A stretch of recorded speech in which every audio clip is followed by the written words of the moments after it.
sucikan dan kuduskan kami, ampuni dan layakkan kami. Kami belajar firman Tuhan, belajar kerinduan Tuhan bagi hidup kami. Haleluya. Firman-Mu pelita terang jalanku,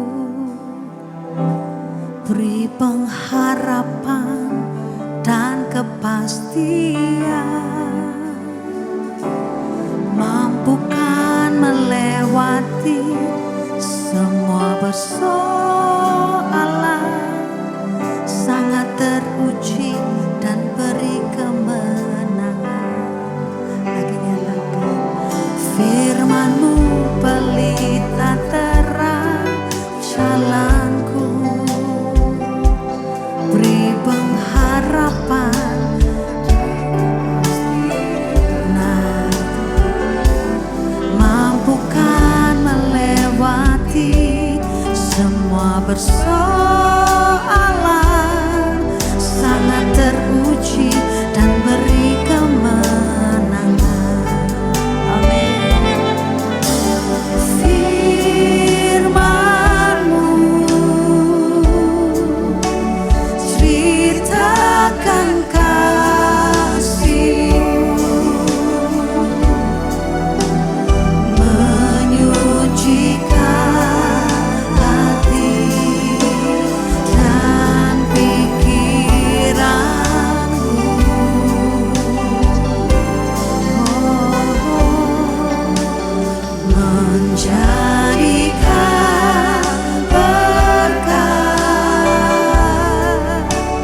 pikiran kami, kegalauan kami, keputusasaan kami. Yesus menjadikan kehidupan kekal, kehidupan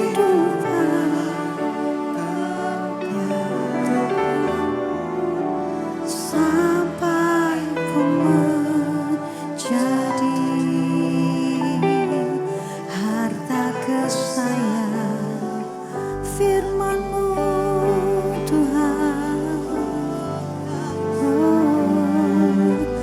Firman, mari meneduhkan hati dalam hadirat Tuhan,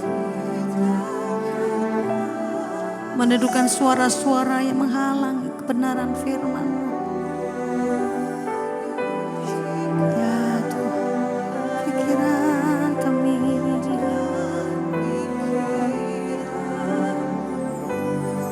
kami mau menjadi berkat dimanapun kami berada. Menjadikan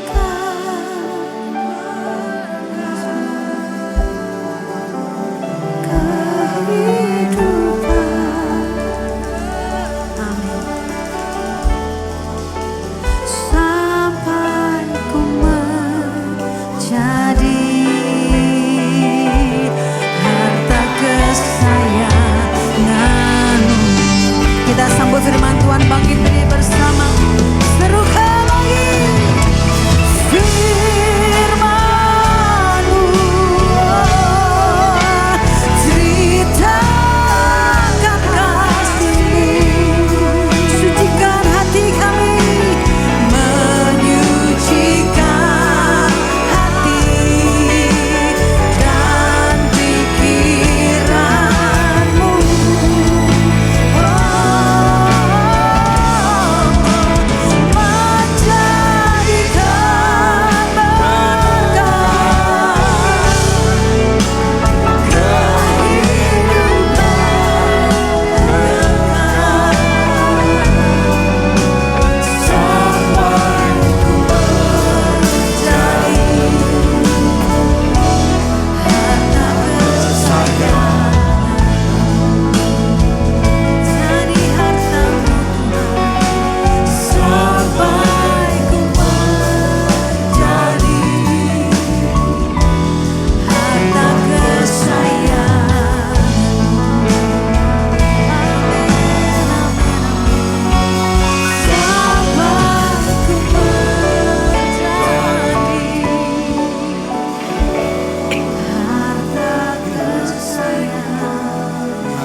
Haleluya, haleluya.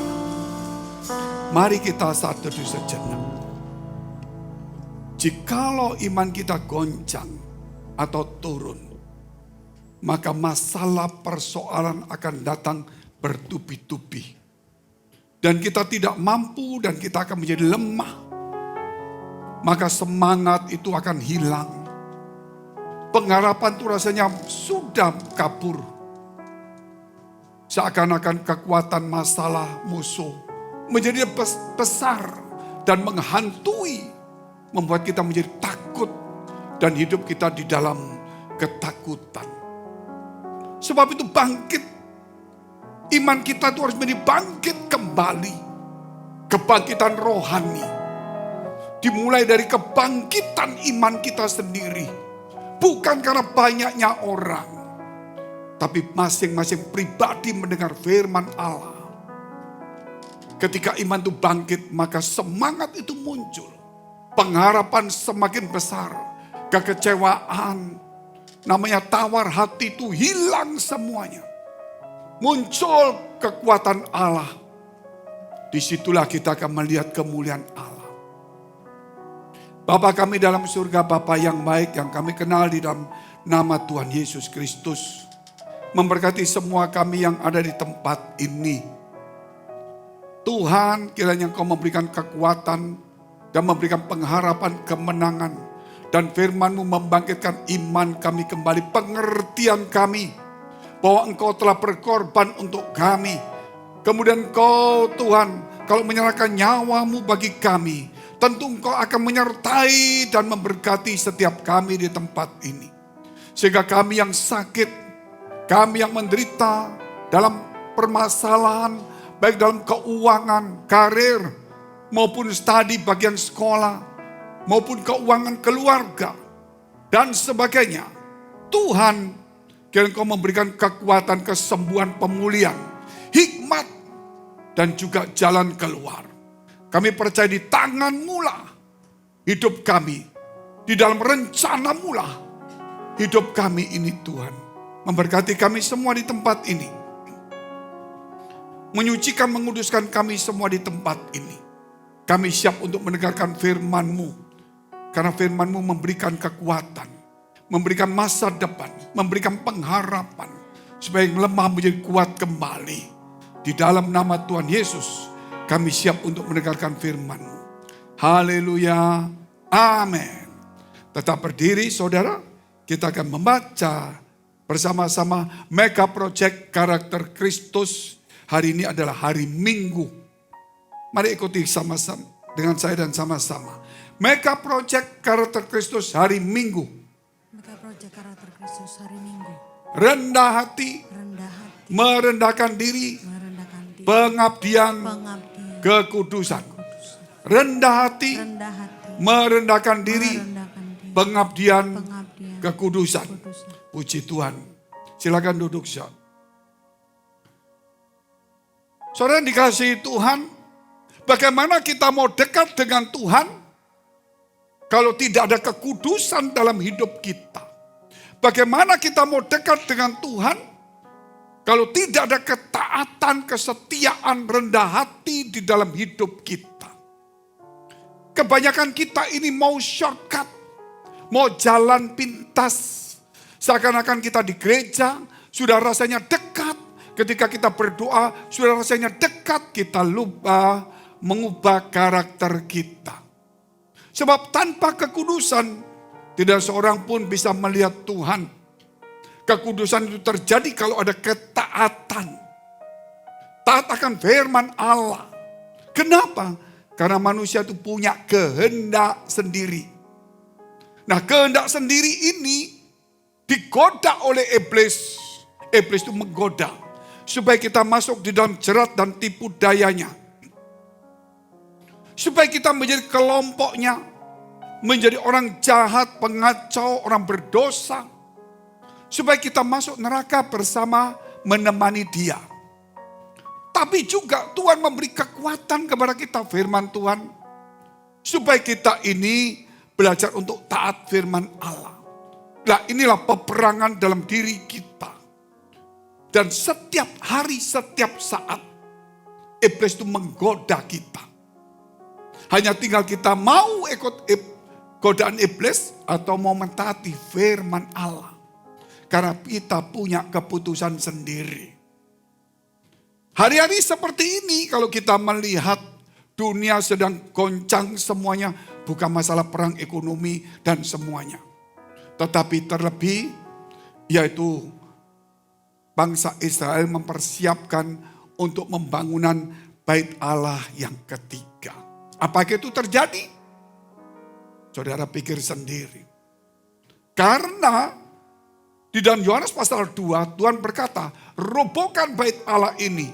Aku akan membangunnya dalam 3 hari. Waktu dia bangkit dari kematian, baru orang tahu bahwa dirinya itu bait Allah yang sesungguhnya. Sehingga suatu saat dia mulai melihat Yerusalem dari dekat Bukit Zaitun, di bawah Bukit Zaitun. Dia mengatakan tidak satu pun batu tersusun rapi, semua akan dirubuhkan. Dan pada kemudian tahun 70, yaitu 40 tahun setelah Yesus, maka bait Allah dirubuhkan. Dan ini bangsa Israel karena tidak mengakui Yesus sebagai Tuhan. Dia tetap ingin membangun bait Allah. Namun orang percaya bait Allah adalah Yesus Kristus dan hidup kita itulah bait Allah yang sesungguhnya. Sebab itu bait Allah sesungguhnya dalam hidup kita ini harus kita rubah. Sehingga hidup kita itu menjadi sesuatu yang harum di hadapan Allah. Mari kita lihat tema pertama, rencana dan kehendak Tuhan bagi kita. Rencana dan kehendak Tuhan bagi kita.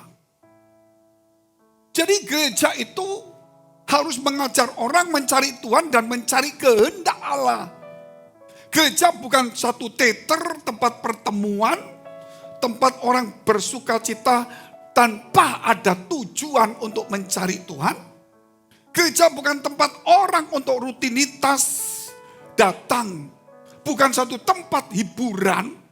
Karena Roh Kudus itu menghibur kita. Jikalau kita, hidup kita dalam kesulitan, terus kita di gereja rasanya senang tanpa belajar firman Allah. Suasana membuat kita senang. Apa fungsinya Roh Kudus? Menjadi penghibur. Berarti kita harus dekat dengan Roh Kudus. Supaya hidup kita terhibur senantiasa. Inilah permasalahan di gereja. Seakan-akan ketika kita sudah merasa gereja itu satu hiburan, tanpa Roh Kudus seakan-akan kita hanya cuman seperti itu, kita senang, pulang susah lagi. Kita di gereja senang cuman karena hura-hura atau entertain atau tidak tahu. Tetapi tanpa pengajaran. Ketika diajar baru disitulah kita mau tenang mau tidak pun kita akan tetap terhibur. Karena ada Roh Kudus dalam hidup kita. Jadi jangan menggantikan Roh Kudus dengan hiburan. Dengan ibadah. Ibadah itu ritual. Roh Kudus itu pribadi. Ketika ritual itu kita mencari pribadi. Sehingga gereja itu harus belajar. Jangan cuma tenggelam di dalam ritual. Tetapi dalam ritual itu kita punya tujuan mencari rencana dan kehendak Tuhan. Ini sudah mendekati akhir. Kalau minyak dalam pelita kita, kalau minyaknya habis, artinya hati kita tidak diisi firman Allah penuh, hanya cuma dangkal-dangkal, kita akan tertolak. Kita lihat dulu firman Tuhan, poin pertama. Rencana Tuhan tidak pernah gagal. Rencana Tuhan tidak pernah gagal. Kita lihat Galatia 1 ayat 4. Yang telah, yaitu Yesus, yang telah menyerahkan dirinya karena dosa-dosa kita untuk melepaskan kita dari dunia jahat yang sekarang ini menurut kehendak Allah dan Bapa kita. Jadi Yesus itu menyerahkan dirinya, memberikan dirinya sebagai korban penebus dosa. Supaya kita dilepaskan dari dosa, dari dunia yang jahat. Ketika dia menyerahkan nyawanya berkorban mati di kayu salib, itu adalah menurut kehendak Allah Bapa Tuhan kita. Jelas firman mengatakan, karena Yesus itu adalah korban yang sempurna. Sehingga dia turun dan darahnya itulah membasuh kita semua hari ini. Sehingga kita punya darah Kristus. Sehingga karena ada darah Kristus, maka kita disebut anak-anak Allah. Karena ada darahnya. Bayangkan setiap saudara ini ada darah Kristus. Sehingga saudara menyebut Allah itu Bapa. Bukan lagi hubungan yang jauh. Sebab itu kalau kita lihat di dalam kitab Efesus pasal 5 ayat 17. Sebab itu janganlah kamu bodoh. Tetapi usahakanlah supaya kamu mengerti kehendak Tuhan. Nah, kita nggak boleh bodoh. Tapi kita belajar mengerti kehendak Tuhan. Karena kehendak Tuhan itu indah dan baik untuk kita semua. Kehendak Tuhan adalah melepaskan kita dari jerat, dari kuasa maut, dari neraka, dari dosa. Rencana Tuhan membawa kita kembali ke dalam jalan Tuhan. Di dalam hidup, di dalam damai. Rencana Tuhan itu indah bagi kita. Tetapi kerap kali kita yang belak-belok. Punya masalah, saudara mundur. kadang maju lagi, mundur. Ini yang membuat kacau. Kenapa? Karena saudara ditarik oleh tipu daya iblis.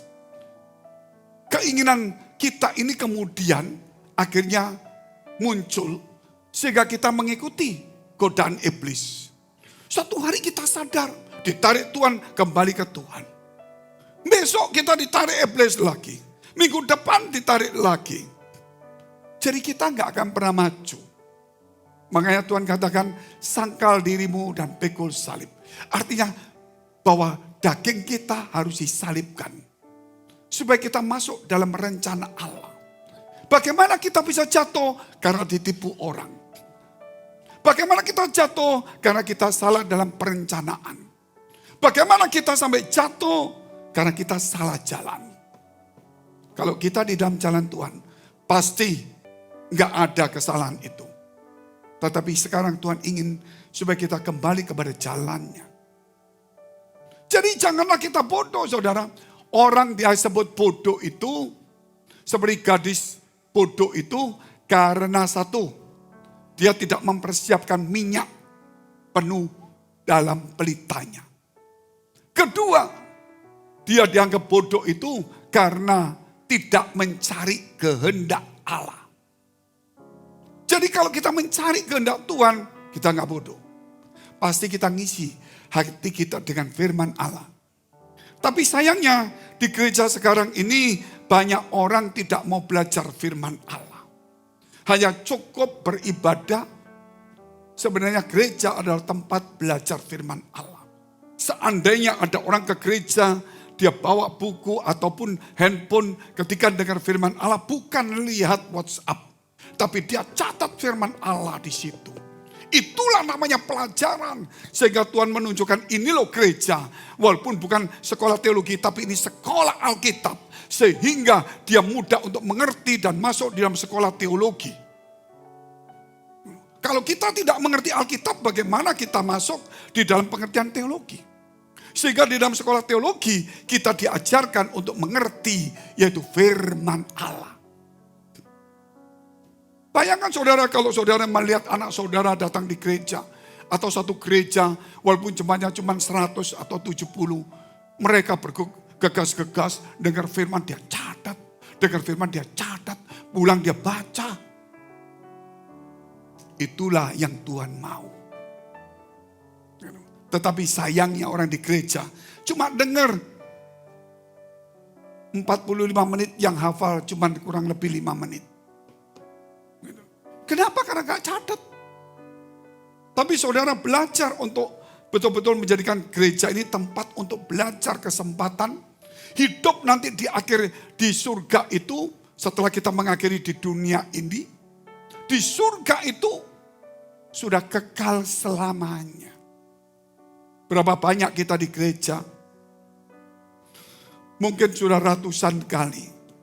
Apakah ada 100 ayat yang kita hafal? Mungkin di gereja kita 500 kali ke gereja.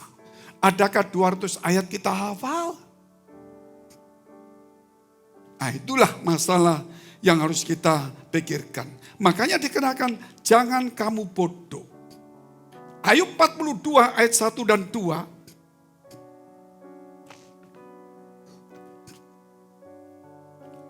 Maka jawab Ayub kepada Tuhan. Aku tahu bahwa engkau sanggup melakukan segala sesuatu. Dan tidak ada rencanamu yang gagal. Hebat enggak? Dia dalam masalah yang besar. Dia di dalam pencobaan yang besar. Akhirnya dia tahu rencana Allah itu tidak pernah gagal. Amin. Jadi saudara masuk dalam rencana Allah itu. Enggak pernah gagal. Rencana itu baik mendatangkan yaitu damai sejahtera. Memberikan masa depan yang penuh pengharapan. Hidupnya dalam ada damai. Berapa banyak orang termasuk pelayan Tuhan. Kadang-kadang kita hidupnya jenuh. Enggak tahu apa saudara. Rasanya jenuh semuanya. Ya karena sudah kehilangan kasih Tuhan, kerinduan kepada Tuhan. Sehingga tidak ada lagi kerinduannya. Ketika temannya baik, mungkin pindah kota, hilanglah dia. Harap. Karena dia tidak mau berteman dengan Tuhan. Coba saudara lihat Ayub ini. Kita lihat Ayub ini. Tiba-tiba iblis datang kepada Tuhan. Tuhan tanya, dari mana kamu? Keliling dunia. Berarti dia mengelilingi dunia.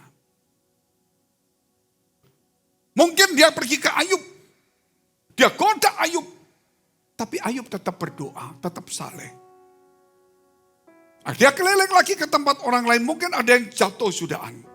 Akhirnya dia sampai kepada Tuhan. Tuhan tanya, kemana kamu?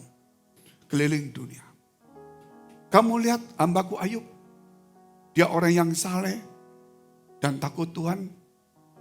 Jadi dia membuka perkataan pembicaraan itu Tuhan. Jadi iblis tidak ada rencana untuk bicara Ayub. Tapi Tuhan ngomong begitu. Iblis berkata apa? Iya, karena engkau pagari. Coba pagarnya dibuka. Maka ia akan mengutuki kamu. Tuhan sudah tahu. Begitu iblis datang, dia bawa rencana di dalam Ayub. Iblis tidak mengerti. Akhirnya cuma nonton, buka pagarnya. Tuhan ngomong silakan. Asal jangan ambil nyawanya.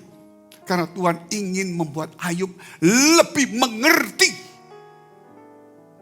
Dulu Ayub saleh. Karena apa kata orang? Karena dia ke gereja. Tapi kemudian setelah masalah terjadi.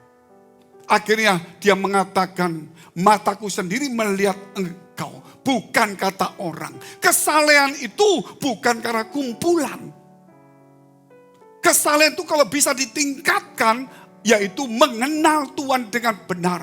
Di dalam rencana Allah. Ada banyak orang yang saleh di luar gereja. Ada banyak orang juga saleh di dalam gereja. Tapi orang-orang saleh ini tidak pernah mengenal Tuhan dengan sebenarnya.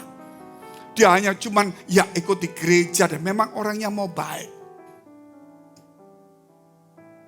Akhirnya Tuhan mau buka. Dan disitulah iblis mengganggunya. Dan Ayub tidak mengutuki. Yang mengutuki istrinya saja. Tapi kemudian apa yang terjadi? Setelah selesai, Ayub diberkati oleh Allah melebihi dari semuanya. Karena Tuhan ingin memberikan kepada Ayub untuk lebih mengerti, untuk lebih dekat, untuk lebih hebat. Amin. Tuhan juga ingin kepada engkau dan saya hari ini.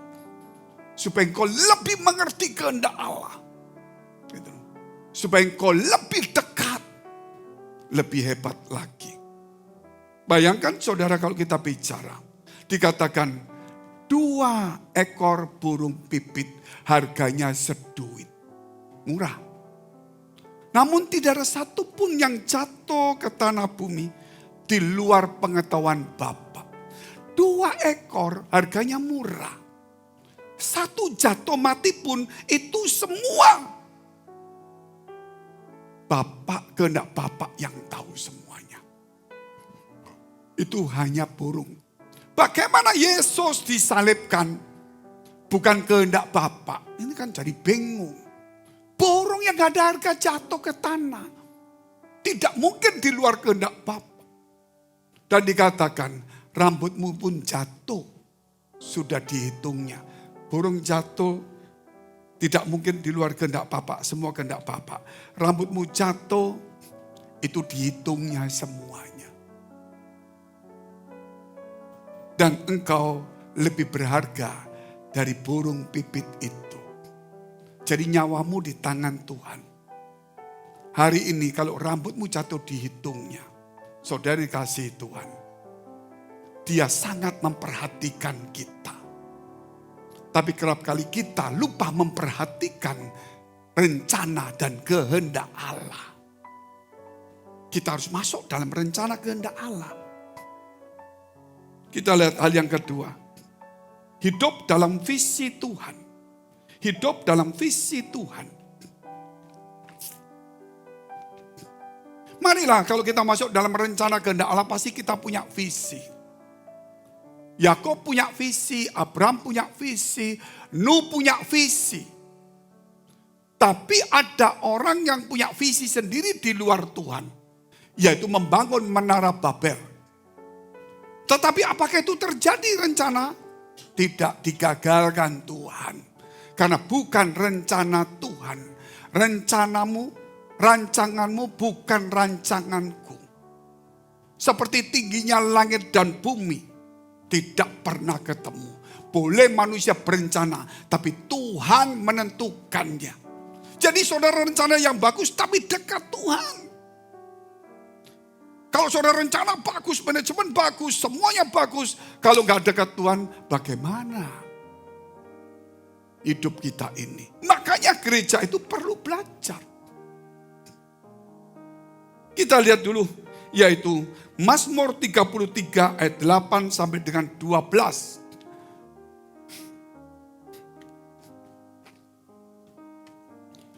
Biarlah segenap bumi takut kepada Tuhan. Biarlah semua penduduk dunia gentar terhadap Dia. Punyalah rasa takut. Sebab Dia berfirman, maka semuanya jadi. Dia memberi perintah, maka semuanya ada. Kalau Dia berkata pulih, pulih. Dia berkata sembuh, sembuh. Dia berkata jadi, jadi. Bagaimana caranya supaya Tuhan berfirman? Saya ingin Tuhan berfirman. Kata Tuhan, firman yang sudah disampaikan setiap minggu. Kamu tidak bisa tampung di dalam hatimu. Bagaimana imanmu timbul ketika aku berfirman, kamu tidak punya iman. Apakah itu bisa terjadi? Berarti kita ini, saudara, menganggap remeh firman itu. Nanti Tuhan berkata, jangan takut pergi. Pergi kemana? Iya dari Tuhan apa enggak ini? Seperti Ishak ketika dia di tengah kelaparan. Maka dia mau pergi ke Mesir. Tuhan berkata, jangan pergi ke Gerar. Dia taat ikutin visi Tuhan. Ketika di situ, dalam kesulitan awalnya, mau kelaparan bencana hebat. Tapi Tuhan pindahkan ke Gerar dalam kondisi yang sulit. Tapi dalam 1 tahun, orang ini diberkati lebih dari awalnya. Ternyata masalah itu diizinkan terjadi supaya kita ini belok di dalam jalan Tuhan.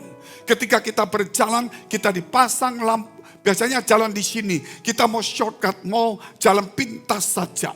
Sama Tuhan dikasih, stop, kita belok, stop, kita belok lagi, stop. Kok jalan gini, jalan gini, jalan gini. Dari situlah kemudian kita menemukan jalan Tuhan yang indah. Tidak boleh terlalu cari shortcut.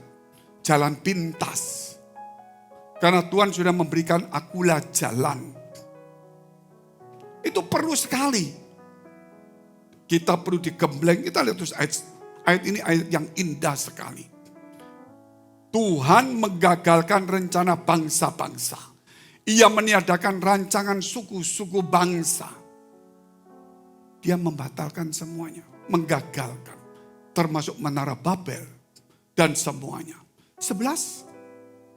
Tetapi rencana Tuhan tetap selama-lamanya. Rancangan hatinya turun-temurun ketika kita terima visi dari Tuhan di gereja ini. Atau engkau dapat visi dari Tuhan bahwa banyak orang akan dipakai Tuhan dan diberkati dan dipakai di mana-mana. Itu tidak pernah rencana itu gagal. Itu akan terjadi. Tapi waktunya, Tuhan tahu kapan waktunya. 5 gadis bijaksana, 5 gadis bodoh. Sama-sama menunggu waktu Tuhan. Ketika ada suara berkata, mempelai datang dalam perjalanan. Belum sampai. Mereka bangun. Apa yang terjadi? 5 gadis bodoh berkata, minyakku hampir habis. Mempelai datang ini berapa lama ini gak keburu. Aku minta minyakmu, gak bisa. Aku kalau kamu kasihkan ke kamu, minyakku sedikit sama-sama habis. Lebih baik kamu pergi aja cari minyak. Ketika dia cari minyak, maka dia balik pintu tertutup. Saudara, ini waktunya sudah sangat singkat sekali. Kita harus masuk dalam rencana Allah. Visi Tuhan itu indah dan akan terjadi. Tetapi kita sama-sama nunggu nih. 10 tahun, 15 tahun, 20 tahun. Sudah ada tapi kejor-kejor keningan. Jadi enggak ya. Nah disitulah iblis mulai bermain. Keraguan-keraguan muncul. Mulai ada yang bergugur. Ada yang semakin kuat. Ada yang maju. Dan disitulah Tuhan sedang menampi. Menampi. Siapa yang harus masuk dalam visi itu. Tuhan tahu. Berapa ratus, berapa ribu. Dia tahu persis. Cuma kita tidak tahu. Jangan izinkan saudara keluar dari visi itu. Ayat selanjutnya. Berbahagialah bangsa yang Allahnya ialah Tuhan. Sungguh bangsa yang dipilihnya menjadi miliknya sendiri. Jadi kalau saudara sudah kenal Tuhan, orang yang paling bahagia. Tapi kebahagiaan sudah gak ada. Jujur, karena pikiran kita bukan pengharapan dari Tuhan. Tapi kerap kali pengharapan dari dunia. Kalau ada market, pasaran bagus, muncul. Tapi kalau firman Tuhan berkata, jangan takut, lemah. Karena hati kita di gereja, tapi hati kita banyak bicara tentang dunia. Tubuh kita di gereja. Harusnya kita harus punya hati. Visi. Kita harus datang di gereja itu sendiri. Kejadian 3 ayat 15. Kita bicara tentang rencana Allah. Ketika manusia jatuh di dalam dosa, Tuhan langkah pertama menyelamatkannya dengan memberikan bagian dari kulit binatang. Artinya ada binatang yang dikorbankan demi untuk menolong manusia. Ketika saudara mengalami kegagalan, punya persoalan yang berat, Allah gak langsung memberkati saudara, tapi memberikan pakaiannya. Yaitu kesucian, ketaatan, kekudusan. Supaya saudara bisa mampu kembali lagi. Tapi orang gak mau. Ketika dalam gagal, Tuhan tolong berkati langsung. Dia tidak mau menerima pakaian. Dia tidak mau Tuhan berkorban untuk memberikan darahnya kepada kita. Tetapi Adam dan Hawa diberikannya. Setelah diberikannya semua, itu pertolongan pertama. Bahwa ada domba yang dikorbankan. Dan Yesuslah kemudian turun ke dunia. Yohanes Pembaptis berkata, inilah anak domba Allah yang mengangkut dosa manusia. Yesus harus mati sebagai korban penebus dosa. Amin. Tidak boleh mati kecelakaan, bukan mati bencana, bukan mati penyakit, bukan mati tua. Tapi mati di dalam kondisi yang sempurna. Seperti domba yang sempurna. Belum cacat, belum tua, belum semuanya. Dalam usia 30, Yesus melayani. Dan kemudian 3 tahun pelayanan, dia memberikan hidupnya. Maka kemudian ada firman tadi dikatakan, dipanggillah dua-dua ular ini sama dengan perempuan ini. Maka Tuhan berfirman, aku akan mengadakan permusuhan antara engkau dan perempuan ini. Antara keturunanmu dan keturunannya.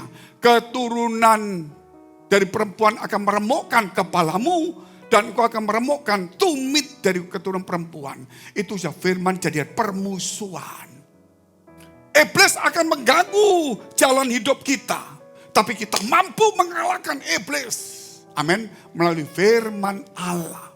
Iblis itu hanya menggoda supaya jalanmu itu gak lurus. Tetapi Tuhan memberi kekuasaan kepada kita. Untuk mengusir setan. Itu dalam nama Tuhan. Itu luar biasa bukan? Tuhan memberikan nama yang luar biasa. Mengusir setan. Begitu saudara digoda, saudara cuma diem saja. Langsung usir dalam nama Yesus. Supaya godaan yang kekhawatiran, ketakutan, kecemasan. Mengapa pertanyaannya? Pak, mengapa ya kok manusia jatuh di dalam dosa? Saya mau tanya, ular itu ada di mana dulu? Ketika menggoda di pohon pengetahuan baik dan jahat. Sekian tahun, ratus tahun, ribu tahun Adam dan Hawa ini muter-muter taman. Semua buah boleh dimakan kecuali satu ini. Dan dia tidak ada apa-apa. Iblis hanya menunggu di pohon itu. Tunggu terus. Mungkin 100 tahun, mungkin berapa ratus tahun. Pas Adam dan Hawa mendekat. Di situ dialog. Dan dialog kemudian apa yang terjadi? Ditawari pengertian dari iblis tentang buah ini. Dia menolak, akhirnya dia lihat, menarik hatinya. Jadi ada dialog, ada godaan, tetapi kehendaknya itu yang menentukannya. Sehingga dia makan. Jadi hari ini saudara, iblis itu menanti di tempat di mana kita bisa jatuh. Jadi hindari tempat-tempat yang tidak benar. Jangan saudara, aku mampu.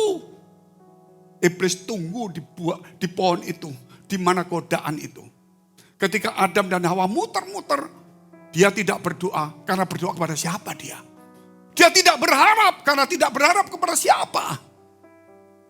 Dia cuma tunggu manusia ini harus jatuh. Karena dia cuma ingin satu, bukan membunuh secara fisik. Dia ingin membuat manusia itu murtad. Menjadi kelompoknya menjadi jahat. Menjadi pendosa, pengacau. Supaya masuk neraka. Itu tujuannya dia. Menemani dia. Jadi saudara, itulah tujuan iblis. Kita lihat gambarnya dulu. Nah, inilah gambarnya. Dikasih oleh binatang. Ketika dia mulai berdosa. Tuhan, kenapa aku punya masalah? Tapi Tuhan kasih dulu iman kepada saudara hari ini. Amin. Itu pertolongan pertama. Imanmu bangkit. Ketika bangkit, di situ harapan. Semangat kau kerja. Disitulah berkat itu mulai datang. Tapi godaan di balik berkat itu ada. Oleh karena itu kalau kita lihat Yohanes 4 ayat 32 dan 34. Yohanes 4 ayat 32 dan 34. Ketika Yesus berjumpa dengan perempuan Samaria dan dia memang lapar dan haus. Murid-murid mencari makanan. Tetapi kemudian dia dialog dengan perempuan Samaria. Karena Yesus tidak ada timba untuk mengambil air dari sumur Yakub. Sehingga dia minta kepada perempuan ini. Terjadilah dialog. Apa yang terjadi dialog? Perempuan ini berubah hidupnya. Timbanya ditinggal. Dia pergi ke kota. Bawa orang satu kota datang kepada dia. Ketika kita dialog dengan Tuhan. Disitulah kita akan berubah. Ketika kita dialog dengan iblis. Disitulah kita jatuh. Amin.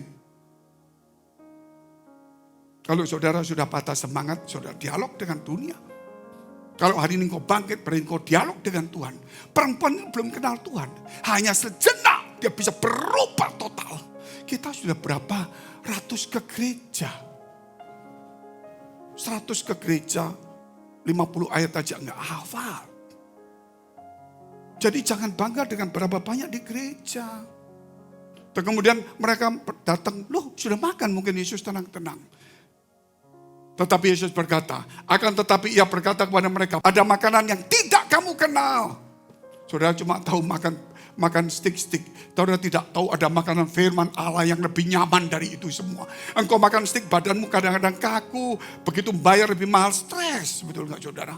Besok lapar, kolesterol naik mungkin gitu loh. Tetapi ada hari ini makanan yang tidak engkau kenal. Firman Allah membangkitkan imanmu menjadi bergairah dan kuat kembali. Itulah kebenaran firman Allah. Kita lihat ayat 34. Kata Yesus kepada mereka, makananku ialah melakukan kehendak Dia yang mengutus aku dan menyelesaikan pekerjaannya.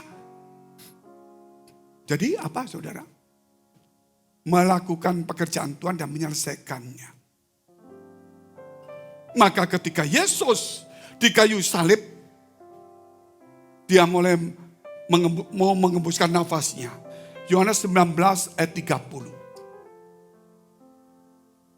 Sesudah Yesus meminum anggur asam itu di kayu salib, berkata, iya, sudah selesai. Makananku adalah melakukan kehendak Bapa dan menyelesaikannya. Sudah selesai. Lalu ia menundukkan kepalanya dan menyerahkan nyawanya. Tolong gambarnya dikeluarin dulu. Salib dan ular. Nah, kematian Yesus untuk menghancurkan kepala ular. Tetapi kakinya diremukkan. Ya, sehingga Yesus harus dipaku kakinya. Dan iblis dihancurkan semuanya.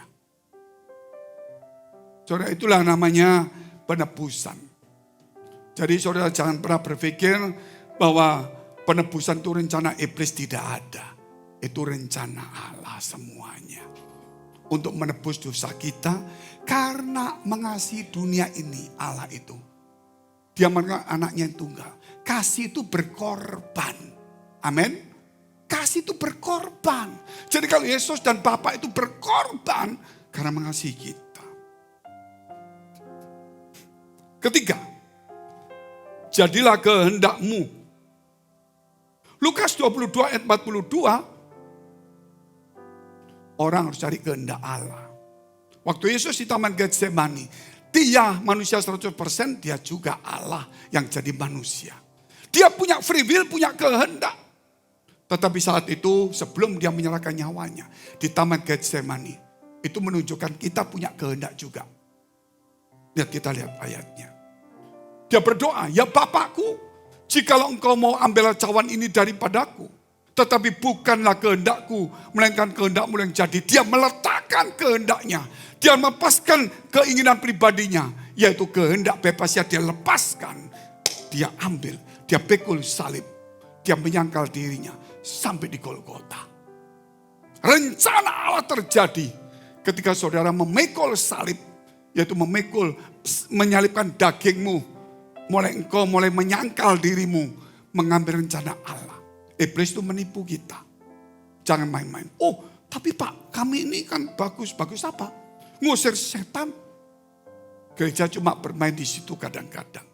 Sehingga orang berkata, Tuhan, aku sudah mengusir setan demi namamu.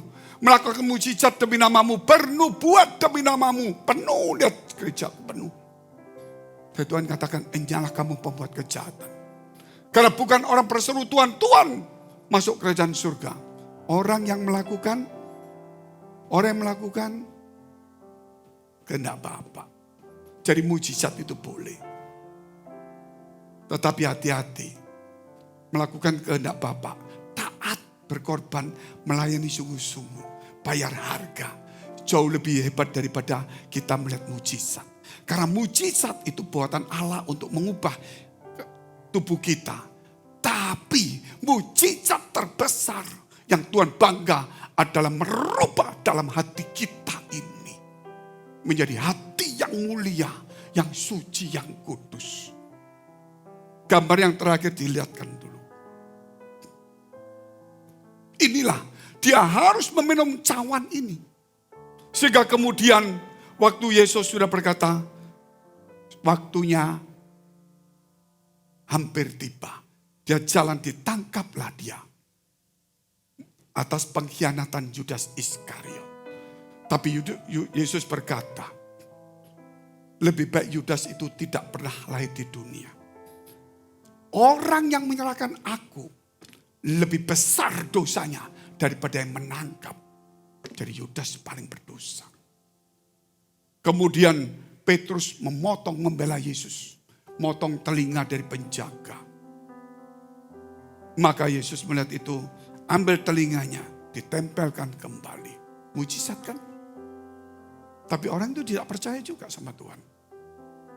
Terus Tuhan berkata, sarungkan pedangmu. Siapa pakai pedang akan mati dengan pedang. Jangan pakai kekerasan. Kita akan mengalami kekerasan. Kalau kita murah hati, kita mengasihi, kita akan dapat kemurahan dan dikasihi Allah. Kalau kita mau hidup berdamai, saudara, kalau kita mengampuni, kita akan dapat pengampunan dari Tuhan juga. Itu yang membuka doamu dekat dengan Tuhan. Karaktermu karena mau mengampuni orang lain. Bukan cuma minta ampun. Maka Tuhan berkata, bukankah aku harus meminum cawan dari bapakku. Itu gambarnya tadi. Hari ini kita tidak pernah minum cawan yang seperti itu. Tapi mungkin kita adalah belajar untuk sangkal diri. Ketika hari itu mulai gelap, terang itu harus menyala.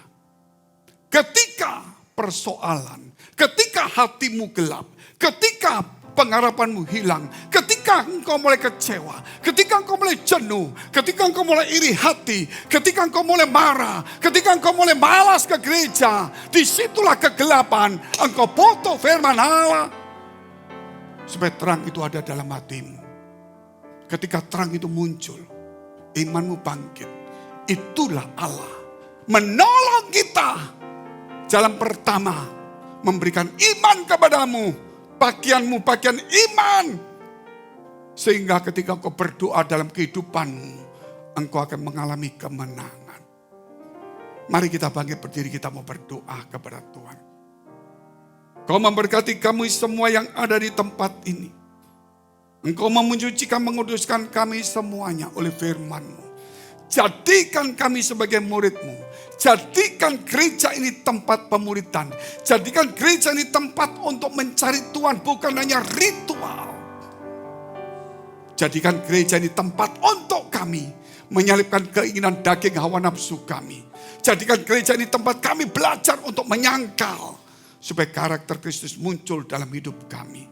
Karena kami tahu Tuhan, pertolongan-Mu pertama dalam hidup kami adalah membangkitkan iman kami melalui firman Tuhan ini. Sehingga sehelai rambut jatuh pun sudah dihitungnya. Allah memperhatikanmu semuanya. Bukankah engkau lebih berharga daripada burung pipit itu? Sebab itu jangan pernah takut. Iblis sedang menggoda engkau. Setiap waktu akan digoda. Tinggal free will-mu, kehendakmu. Mau mengikuti dia atau mengusirnya. Atau engkau lebih condong untuk memberikan hatimu taat kepada Allah. Tetapi ingat, manusia jatuh dalam dosa. Karena dia mendekati pohon di mana iblis sedang menanti mereka. Yaitu pohon yang mengandung pengetahuan baik dan jahat. Di situ iblis menunggu berlama-lama. Dan ketika kita mulai dekat, terjadilah dialog. Free will-mu akan dibawa kepada keinginan iblis untuk bersama dengan dia, yaitu di neraka, menemani dia. Menjadi orang jahat, pendosa, pengacau. Tapi ketika engkau dekat dengan Tuhan, maka engkau berdialog dengan Tuhan. Disitulah kita akan berubah seperti perempuan Samaria ini. Biarlah hari ini Tuhan memberikan bagian kepadamu iman yang sejati, yang murni. Supaya kau melihat rencana kehendak Allah yang indah. Kau berkati kami semua di tempat ini. Kau sucikan kami semuanya. Mari kita berdoa syafaat untuk semua gereja yang ada di seluruh dunia. Kami berdoa untuk semua gereja yang ada di seluruh dunia. Dari hamba Tuhan sampai kepada umat Tuhan. Kiranya Engkau memberkati mereka supaya mereka menjadi berkat dan hidup mereka berdampak. Supaya di mana gereja mereka melayani dipenuhi orang-orang yang takut akan Tuhan dan tulus hatinya. Kami berdoa untuk semua gereja yang ada di seluruh dunia. Supaya mereka bersatu rukun dan tidak terpecah-pecah. Supaya dunia percaya Yesus adalah Tuhan bagi kemuliaan Allah Bapa di surga. Demikian gereja di mana Engkau percayakan kami untuk menggembalakannya. Gereja Blessing in the Spirit atau BES. Kami berdoa untuk setiap persembahan yang dipersembahkan umat-Mu. Kiranya menjadi dupa yang harum di hadapan Tuhan. Engkau menerimanya sebagaimana persembahan Habel. Tuhan memberkati segala pekerjaannya, rumah tangga kesehatannya, iman rohani mereka, sampai kepada anak cucu kami semua. Kebajikan kemurahan Tuhan selalu menyertai kami. Mari dekapkan kedua tanganmu di dadamu. Karena untuk menerima berkat itu mudah dan pasti. Namun kerap kali hati kita tidak tahan uji. Menjadi kikir, sombong, arogan, suka hitung-hitung, sibuk. Dan kemudian kita menjauh dari Tuhan dan mendekat dunia. Sebab itu firman Tuhan berkata di dalam Amsal 4 ayat 23. Jagalah hatimu dengan penuh segala kewaspadaan, karena dari situlah terpancar kehidupan. Jadilah berkat, dan terimalah berkat rahmat anugerah dari Allah Bapa di surga, di dalam Putra Tunggalnya Yesus Kristus yang telah mati bagi dosa-dosa kita, dan bangkit pada hari ketiga sehingga kita punya Tuhan Allah yang hidup, dan iman kita bukan kepada Tuhan yang mati. Dan Dia naik surga menyediakan rumah bagi kita, sehingga kita punya pengharapan yang pasti. Dan Dia akan datang kedua kali menjemput gereja, jemaat dan umatnya yang berjaga-jaga kudus, dewasa dan bijaksana. Serta Dia akan menghakimi seluruh umat manusia. Dan di dalam persekutuan dengan Roh Kudus membuat hati kita berkobar-kobar. Roh kita menyala-nyala, sehingga kita senantiasa dalam kasih semula kepada Tuhan. Roh Kudus menghibur, menguatkan, memelihara, menginsyafkan, menuntun, memimpin kita kepada kebenaran dan kekudusan. Dan membuat kita menjadi saksi Kristus. Mulai hari ini sampai selama-lamanya. Kita akhiri dengan doa yang diajarkan Tuhan Yesus pada kita. Bapa kami yang ada di surga, dikuduskanlah namamu.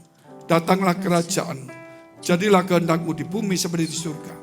Berikanlah kami pada hari ini makanan kami secukupnya. Dan ampunilah kami akan kesalahan kami, seperti kami juga mengampuni orang bersalah pada kami. Dan janganlah membawa kami ke dalam pencobaan, tetapi lepaskanlah kami daripada yang jahat. Karena Engkaulah punya kerajaan dan kuasa dan kemuliaan sampai selama-lamanya. Amin. Jangan lupa, pakailah pakaian iman yang diberikan Tuhan pertolongan pertama. Tuhan Yesus memberkati. God bless.